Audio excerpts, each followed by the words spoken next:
এখানে চিংড়ি মাছ, আর চিংড়ি মাছের সাইজটা দেখেন, সাইজটা আমি তো অনেক দিন পরে এত বড় চিংড়ি দেখছি। এটা নদী থেকে ধরা, মাশাল্লাহ কতগুলো চিংড়ি একই সাইজের।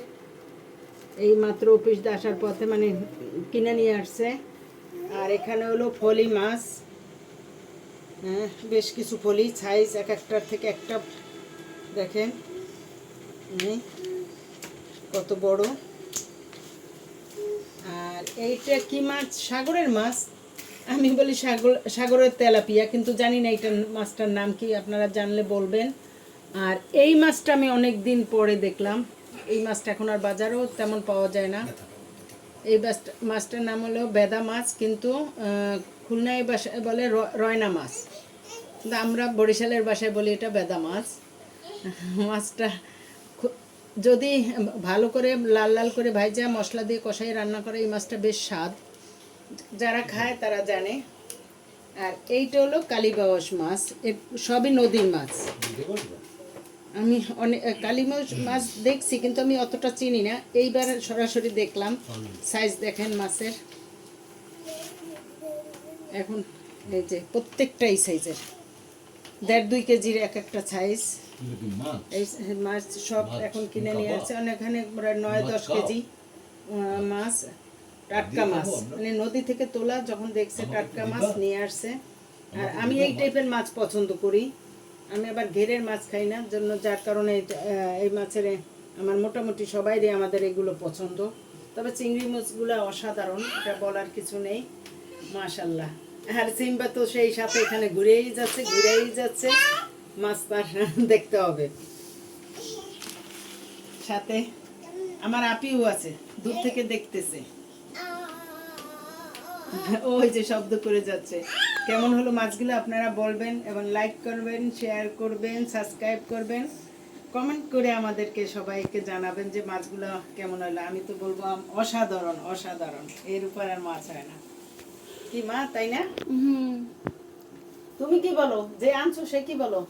খুব সুন্দর। তুমি তো তোমার পছন্দের মাছ আনছি, আমি তো মাছ কিনে কখনো জিততে পারো না, এবং মাছ পছন্দ হয় না, জিতি না। তোমার পছন্দের মাছ তো পাওয়া যায় না। যেটা বলতে তোমার ওই বইলে দেয় যে এটাই দেশি এটাই, কিন্তু এবারের মাছগুলো দেখার মতন, এটা বলতে হবে। আমি এখন বলবো যে না ঠিক আছে। তা প্রথম আমি ভাবছিলাম ইলিশ মাছ, পরে খোলার পরে আমার তো মন ঘুরেই গেছে, ও মাশাআল্লাহ সেই সুন্দর মাছ। রাখতেছি এগুলো, যখন রান্না করব তখন কাটবো। চিংড়ি কাটে রাখলে নরম হয়ে যায় এবং মাংসগুলো নষ্ট হয়ে যায়।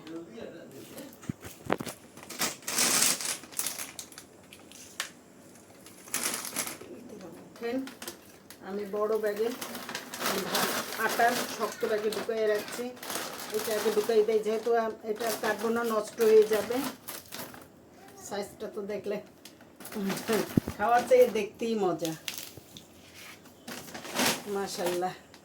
এই একটা বিশাল বিশাল এক চিংড়ি। চিংড়ি মাছ আমাদের সবারই পছন্দ, আর যদি হয় শলা চিংড়ি তাহলে তো আর কথাই নেই। সব ঢুকাই রাখলাম, এক বাগে যখন কাটার হবে বের করে কেটে নেব। আমি ঢুকাই দিয়ে আসি ফ্রিজে, আর বাকি মাছ আমি কাইটে ফ্রিজে রাখবো ধুয়ে টুয়ে। আপনাদেরকে আর একটা জিনিস দেখাই, এই মাছ তো নিয়ে আসছে, আর একটা জিনিস আনছে, এটা আমার খুবই দরকার ছিল, কারণ শীত এখন পড়ে গেছে। একটু আলু ভর্তা, তারপর গরম ভাতের সাথে একটু ঘি, এই যে গাওয়া ঘি রাজশাহী থেকে অর্ডার দিয়ে নিয়ে আসছে। এই যে নাতিরে আনার পরে তার দাদা বলছে সুজির সাথে 1 চামচ করে, বা ভালো করি না, কাট করা যাবে না। এখানে 1 কেজি ঘি 1500 না 1600 টাকা নিচ্ছে, জানি না, আমি এটা 1500 টাকাই ঘি। আমি একটু দেখলাম, খুবই সেন্ট, এবং অনেক দিন পরে এত সুন্দর ঘি পাইলাম না, গ্রান না। যখন দেখলেন, এখন আমি মাছ কাটা শুরু করব, এটাও ফাঁকে একটু দেখাই নিলাম আপনাদেরকে। থাকুক। এই যে বাড়ি থেকে যে ছাই আনছি, এখন সেই ছাইটাই কাজে লাগতেছে এই মাছে। আমি ছাই ছাড়া মাছ কাটতে পারবো না, এখন এই জন্য কিছু ছাইটা বের করে নিলাম। আমার আম্মা জানে মাছের আইসটা ছাড়াই দেবে, এইটা আবার পরে আমি কাটবো এগুলো। আগে এই কয়টা কাইটা নেই, তারপরে আবার শুরু। মাছ তো মাসাল্লাহ মেলা, 4-5 ধরনের মাছ, একটু কাটতে তো সময় লাগবে। ভালো লাগে কাটার জন্য, মন খারাপ এতগুলো মাছ কাটবো। ঠিক আছে, কাটতে থাকি, আপনারা দেখেন।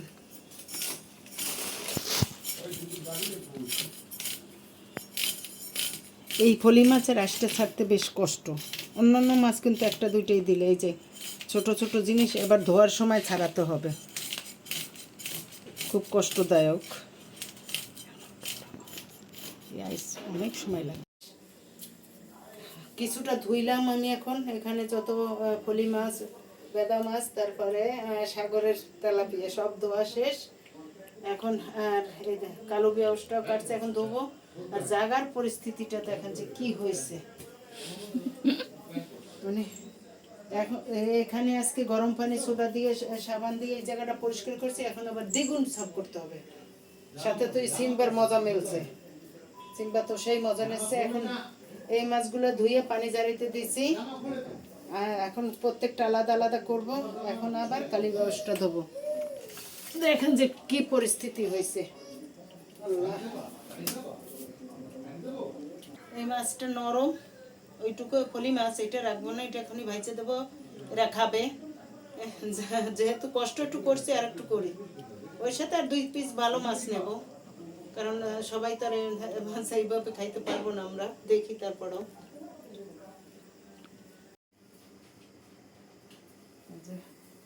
মাছ টাছ কাটার পরে সব জায়গায় সাবান সোডা দিয়ে আবার গরম পানি দিয়ে ভালো করে ধুইছি, পরিষ্কার করছি সব।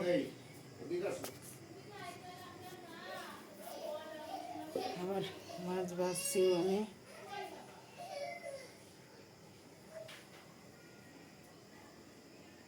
টমেটো দিয়া কিছু মাছ ভাজছি আমি।